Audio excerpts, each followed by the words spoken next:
welcome to the Jerusalem Connection Red Alert Report for Wednesday, February 23rd. We are proudly having with us today author, researcher, fierce advocate for Israel, Mr. Barry Shaw of the Israel Institute of Strategic Studies. This is part one of a two-part discussion, so stay with us for valuable information and how you can learn more from Barry Shaw. Hi, everybody. Welcome to the Jerusalem Connection Red Alert Report. We have a super fabulous guest today named Barry Shaw from the Israel Institute for Strategic Studies. He also has a show called A View from Israel that is a video interview program that you can find online. I will share those links with you. He's also the author of several very valuable books that we can all learn from. And the reason why I asked Barry to join us today is to bring us his perspective as an expert in topics of politics and Israel relations, defending Israel. He is Jewish, he resides in Israel, and I'm going to allow him to tell us a little bit about his background and share with us some important insights from that view from Israel, from that perspective of someone who writes about, researches, and defends in Israel and travels the world to share that message. Barry, thank you for joining us. Again, your time is very valuable, and we are so happy you can share your expertise with us. Why don't you tell us a little bit about how you got to where you are and what you research and what you share with the world, and then we can get into some of the particular points about the nature of anti-Semitism and how we as Christians need to have solidarity with Israelis and Jews to defend Israel. I got into it. First of all, Amy, thanks for having me. It's nice to be here, and it's nice to talk to your audience. I have to start off by saying in the work that I do in Israeli advocacy, I have the opportunity of speaking to Jewish audiences and Christian audiences, and whether here in Israel or abroad, I usually find the Christian audiences far more enthusiastically and more affirmatively pro-Zionist than even some of the critical Jewish audiences, let me put it that way.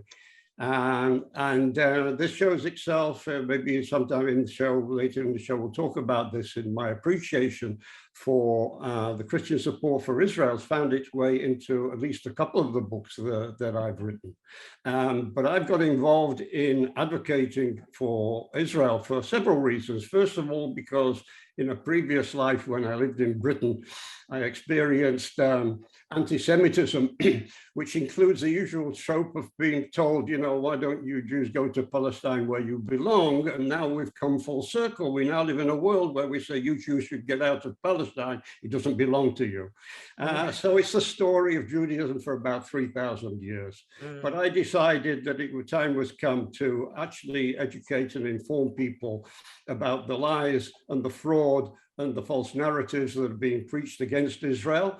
And I've had an occasion to have to face down what's called the BDS activists. These are the people who are determinedly anti-Israel that want to boycott everything to do with Israel by giving our supporters, and even those sitting on the fence, some of the facts and information that you usually do not get, by the people who are pumping an anti-Israel narrative, or even by the supportive media who take up a particular bias against Israel, I would dare to say. And I look forward to educating and informing your audience and having your audience use some of the arguments that I make sometime either later this show, or if you'll be kind enough to have me back. I'm sure we'll have you back. So why don't you explain to us from your view, because you look at the whole world and you look at it from Israel, and you obviously have the perspective of an Israeli, a Jewish person who advocates for Israel. What has been going on in recent history that has fomented anti-Semitism? Of course, there's BDS, and then that also leads to various sort of substrains that get into our schools and colleges and even our halls of Congress that really continued that evil strain of anti-Semitism that we know from the days of the Persian Empire. Just doesn't let up. And what can we do as Christians to advocate with you? Right. Well, I have to say, first of all, I'd like to ask you on your website if you could change your reference to anti-Semitism and look more closely on what's called the IHRA, which is the International Holocaust Remembrance Association, their definition of anti-Semitism, rather than the Anti-Defamation League. Unfortunately, I'm an equal opportunity offender here, and I want to tell you that for me, as an affirmative Zionist, I find the Anti-Defamation League, although it's a Jewish organization, to be rather more appeasing of some of the people we see as our adversaries and enemies almost. And probably the ZOA, which is the Zionist Organization of America, to be certainly more affirmatively Zionistic than the ADL, sad to say. But however, getting away from that, as I mentioned, the International Holocaust Remembrance Association have a far clearer definition of anti-Semitism, which includes what makes one person anti-Semitic by their, let's say, criticism of Israel. I'll get to this in a minute, what I mean by criticism of Israel. And that's important because whereas it's quite fair to criticize Israel or Israeli policies as you would do any other country, it is not fair, and certainly smacks of anti-Semitism, where you turn out that Israel is more apartheid than the apartheid of South Africa, as Amnesty is doing recently, is more Nazi than the Nazis. And when you have this sort of language, you need to find a different word for criticism. Right. And at the end of the day, when you dig deep into who the perpetrators are, you find a strong smell of anti-Semitism behind the anti-Israelism.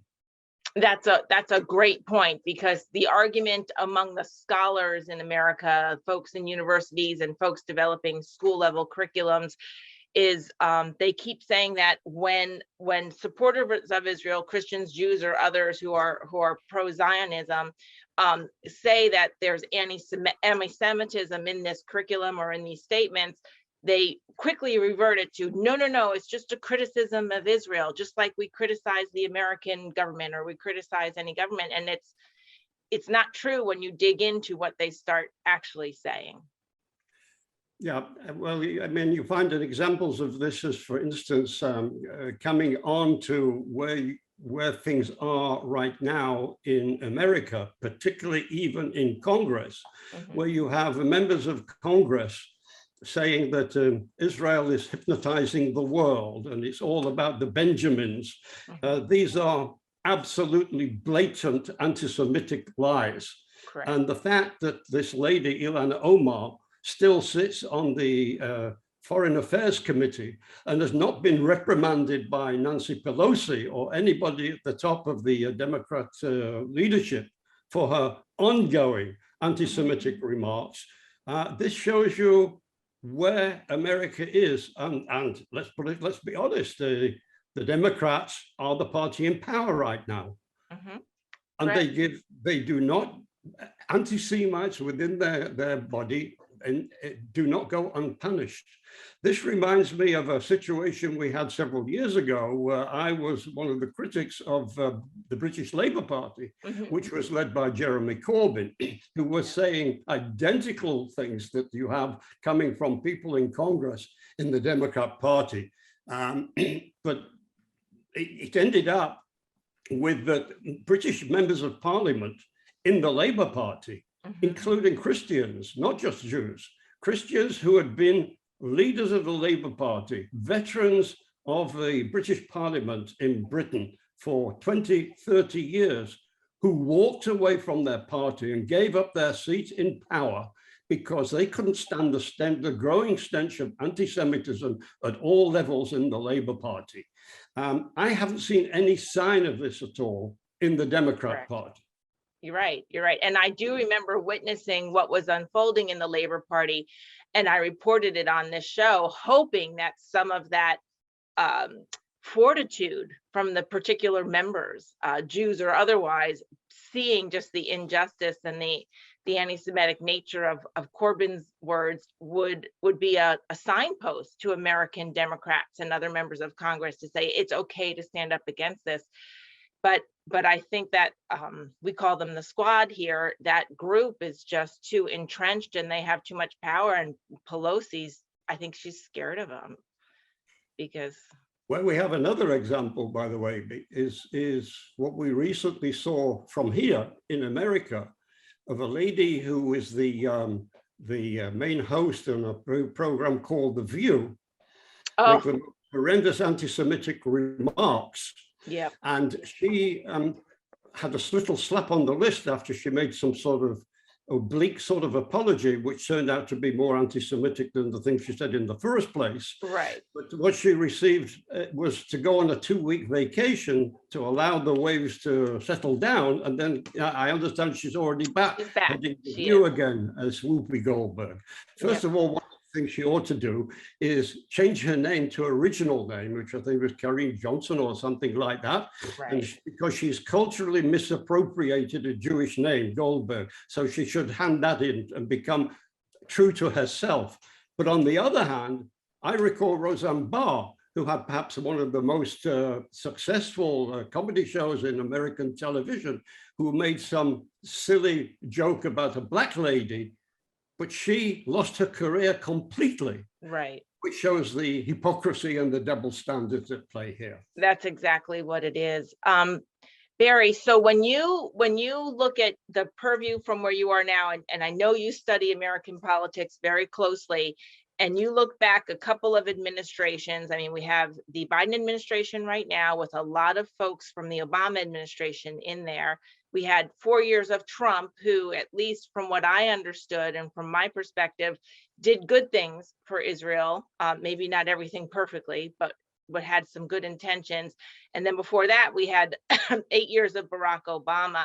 Do you think it was during Obama's administration or even before that brings us to the current atmosphere we have right now, where celebrities can say what they want and it's excused, and professors can say what they want and aren't fired, and curriculums can infuse anti-Semitism right into the lessons, and it's all just sort of poo-pooed that if anybody questions it, we're being oversensitive? Well, I think here that what you have in place, first of all, let's look at it from today's perspective. And I think this is where Christian Jews have to come together. And they really have to stand up, because you've got in America right now in deep trouble, in my opinion. You have a critical race theory, you've got Black Lives Matter. I tend to call them Black Lives Matter, not lives, because we're not allowed to say Jewish Lives Matter or White Lives Matter. It's BLM, the BDS movement, CARE, the Nation of Islam, the radical Marxists on the left, and yes, even a few Nazi sympathizers on the right as well. But if you look at the statistics in America, the greatest hate crime by far is against Jews, not against Muslims, not even against Black. If you looked at the statistics, the greatest hate crimes are against Jews in America. And this is repeated, by the way, in Britain, surprisingly. We find that as well. And yet, this isn't mentioned anywhere. No. Because you have to talk about Black victimization all the time. And if you don't, you're a racist. Now, it goes deeper than that, because I've been running a series of interviews where I've gone through Europe, country by country, to find out what's happening in each country in Europe when it comes to anti-Semitism, and who are the perpetrators. And in all cases, the main perpetrators can be found. It doesn't matter whether you're talking about Sweden, France, Britain, or the United States. Now, if, for instance, Jews did to Christians or to Muslims what Muslims and Blacks are doing to Jews, you would have an outlaw. You don't find Jews going into synagogues or into churches or mosques in Texas or anywhere else, quoting from our Bible with a gun and terrorizing the congregates, as happened on one Sabbath morning in a Texas synagogue, where an Islamic terrorist came in with a gun, threatened the people over there, took 11 hours of a patient rabbi to try and hold this guy at bay. But in my opinion, and I've said this in articles, the moment of affirmative Jewishness came when this rabbi was forced to throw a chair at the terrorist in order that his congregates could escape out. Right, That right. was the moment of affirmative Jewishness, not as appeasing the Muslim government or the Islamist government. So people have to be more affirmative in their approach to people who are their adversaries, because if somebody says they hate you as a Christian, hate you as a white person, hate you as a Jew, believe me, take the Jewish example. When somebody says they hate us and want to kill us, believe it. They mean it. Correct. What happened in Colliesville wasn't even the first time it's happened, right? We've seen tragedies at synagogues. There has been, of course, the tragedies in churches a few churches over the past few years, and we can look at that as sort of an offshoot. And I know that synagogues here in America, they have put in security measures for over a decade now, where people who go to synagogue in America are used to walking through medical detectors and having a security on site and locked doors when services aren't in session. Churches are now starting to do that over the last few years. And I know there's this whole canary in the coal mine idea that if they come for the Jew first and then the Christians, and that's valid. It's a valid progression of the hate against the people of the book.